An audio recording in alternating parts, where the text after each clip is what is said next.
আচ্ছা, আজকে আমরা যে বিষয় নিয়ে আলোচনা করব বা এই ভিডিওটার মাধ্যমে আপনি আজকে যা শিখতে পারবেন, সেটা হচ্ছে এটা একটা নরমাল ছবি দেখতে পাচ্ছেন, তাই না? এই ছবিটাকে আমি একটা সফটওয়্যার সাহায্য নিয়ে ঠিক এরকম করে ফেলবো।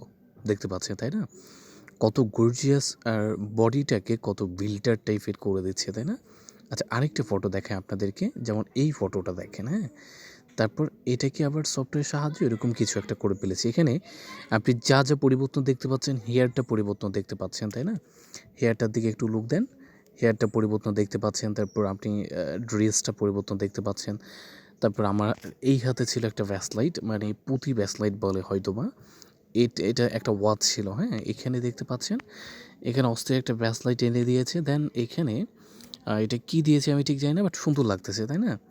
আর অস্থির ব্র্যান্ডের একটা গেঞ্জি তারা টি-শার্ট আমাকে পরিয়ে দিয়েছে। তো প্রশ্ন হচ্ছে এটা কিভাবে করলাম বা কোন সফটওয়্যার সাহায্য নিয়ে আমি করলাম? দেখেন, আপনি যদি কোনো সফটওয়্যার ইনস্টল করতে যান, তাহলে কোথায় যেতে হবে? Google Play Store এ যেতে হবে, তাই না? সেখানে গিয়ে আপনি যা লিখবেন তন্মে লিখবেন, হ্যাঁ? TOONME তন্মে লিখবেন। তন্মে লিখলে এই কাঙ্ক্ষিত সফটওয়্যারটা চলে আসবে। এটা কি করতে হবে আপনার থেকে ব্যবহার করার জন্য? ইনস্টল করতে হবে, তাই না? ইনস্টল করার পর ওপেন অপশনটা চলে আসবে। আমি ওপেনে ক্লিক করলাম। আচ্ছা, ক্লিক করে দিলাম। একটু অপেক্ষা করবেন সফটওয়্যারটা অন হতে। আমি বলে রাখছি আপনাকে, এই সফটওয়্যারটা ব্যবহার করার জন্য সম্পূর্ণ আপনার থেকে ওয়াইফাই বা ডাটা কানেকশন চালু থাকতে হবে, ঠিক আছে? আমি আবার বলছি, সফটওয়্যারটা ব্যবহার করার জন্য ডাটা বা ইন্টারনেট কানেকশন লাগবে, হ্যাঁ? বা ওয়াইফাই কানেকশনটা আপনার লাগবে। আপনাদের কিছু এমবি খরচা করতে হবে এই সফটওয়্যারটা ব্যবহার করার জন্য। আচ্ছা, আমরা যে এডিটটা দেখাবো সেটা হচ্ছে আপনি সেই এডিটটা করার জন্য কি করবেন? এখানে ক্লিক করবেন। এই যে 3 ডট একটা অপশন আছে, তাই না? 3 ডট না, মানে ৩ টে স্কলের মতো বা ৩ টা একটা রেখা আছে। আমরা এখানে ক্লিক করে দেব। ক্লিক করে দিলাম। সেখান থেকে এখানে বারফি হয়তোবা বিফি এরকম কিছু একটা লেখা। বিফি এখানে ক্লিক করে দিবেন। ঠিক আছে? আচ্ছা, আমরা ক্লিক করে দিলাম, হ্যাঁ? ক্লিক করে দেওয়ার পর একটু লোড নিবে। তখন আপনার কাছে ঠিক এরকম একটা ইন্টারফেস চলে আসবে। এখানে নিচে দেখতে পাচ্ছেন চোর্স ফটো, তাই না? আপনার থেকে ফটো চুজ করতে বলছে। আপনি যা করবেন, আপনি এটার উপরে ক্লিক করে দিবেন, হ্যাঁ? চোর্স ফটোর উপরে ক্লিক করে দিবেন। আমি একটা ফটো ডিজাইন করব আপনাদেরকে দেখানোর জন্য। আমি সেম আবারও একই ফটোই ডিজাইন করি, ঠিক আছে না? আচ্ছা, আমি আমার এই ফটোটা নিলাম, হ্যাঁ?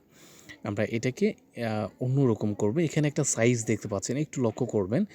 এখানে একটা আয়ত দেখতে পাচ্ছেন বা এখানে একটা আয়ত দেখতে পাচ্ছেন। মাঝখানে একটা স্পেস দেখতে পাচ্ছেন। আপনি এই মাঝখানে স্পেসে আপনার ছবিটাকে নিয়ে আসবেন, তাই না? স্ক্রল করে। তারপরে আপনি কোথায় ক্লিক করবেন? এখানে ক্লিক করে দিবেন। আচ্ছা, আমরা ক্লিক করে দিলাম। প্লিজ ওয়েট, একটু অপেক্ষা করতে বলবে। তারপর যে কাজটা করতে হবে, এখানে জেন্ডারটা সিলেক্ট করবেন মেল। আপনি যদি মেল হন মেল দিবেন, ফিমেল হলে ফিমেল, আদার্স হলে আদার্স দিয়ে দিবেন আরকি, হ্যাঁ? তাহলে জেন্ডারটা বাধ্যতামূলক সিলেক্ট করতে হবে। না হলে কিন্তু সঠিক ছবি আপনাকে তারা ম্যাক করে দিতে পারবে না, হ্যাঁ? একটু অপেক্ষা করতে হবে। অপেক্ষা করলে দেখতে পাবেন যে এরকম একটা ছবি তারা ডিজাইন করেছে। দেখেন, একটু আগে ১ম এ আমি আপনাকে যেই ছবিটা দেখিয়েছি সেটার মতো কি হলো? হলো না, তাই না? সেটার মতো করতে হলে যা করতে হবে, এখানে এই ফিল্টারগুলো আপনি ব্যবহার করে দেখবেন যে কোন ফিল্টারে আপনার ছবিটা ভালোভাবে ফুটে তোলে বা সুন্দর একটা ম্যাকিং করে তারা দেয়। আচ্ছা, আমরা এটাতে ক্লিক করব, হ্যাঁ? এটাতে ক্লিক করলে আমি আশাবাদী যে সুন্দর একটা লুক এনে দেবে হয়তোবা ছবিটার ভিতরে। একটু অপেক্ষা করতে হবে। কেন করতে হবে? কারণ এটা লোড নিচ্ছে, তাই না? যেহেতু ইন্টারনেট কানেকশন বা একটু এমবি খরচা করে এই কাজটা করে, সেক্ষেত্রে একটু সময় নেবেই। আপনার থেকে একটু ধৈর্য ধরতে হবে, তাই না?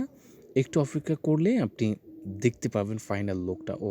জি, দেখতে পাচ্ছেন, তাই না? এখানে অরিজিনালটা দেখাচ্ছে। আপনি যদি সেভ করতে চান, আপনি এখানে ক্রসে ক্লিক করলে অরিজিনাল লুকটা চলে যাবে, হ্যাঁ? দেখতে পাচ্ছেন, তাই না? অস্থির একটা লুক এনে দিয়েছে, যা বলা বাহুল্য। আপনি যদি এখানে আরও ফিল্টারগুলো ট্রাই করতে পারেন যে কোন ফিল্টার আপনাকে বেশি সুন্দর লাগে। যেমন আমি যদি এটাতে ট্রাই করি, একটু আপনাদেরকে দেখাচ্ছি আরকি। তো আপনি প্রতিটা ফিল্টার ট্রাই করে দেখবেন, হ্যাঁ? কোন ফিল্টার আপনাকে বেশি জোস লাগে বা আপনার লুকটাকে অস্থিরভাবে করে দেয়। তো এই ক্ষেত্রে এটা হচ্ছে একটা বিল্ডারের একটা বিষয়। আমি আপনাকে বলি যে আপনি যদি খালি গেয়ে কোনো ছবি করেন, হ্যাঁ? তাহলে আপনাকে বিল্ডারের একটা শেপ এনে দিবে আপনার বডিতে। অস্থিরভাবে দেখতে পাচ্ছেন, তাই না? এখানে আপনি হাতের মার্সেলগুলা একটু লক্ষ্য করেন, বুকের দিকে লক্ষ্য করেন এখানে। সব একটা বিল্ডার ভাব বোঝা যাচ্ছে, তাই না? তো আপনি চাইলে খুব সহজে এরকম একটা ফিগ আপনি আ তৈরি করতে পারেন এই সফটওয়্যারটার মাধ্যমে। আচ্ছা, আমরা তৈরি করলাম, এবার সেভ করব কীভাবে, তাই না? নিচে দেখতে পাচ্ছেন এখানে সেভ অ্যান্ড শেয়ার লেখা আছে।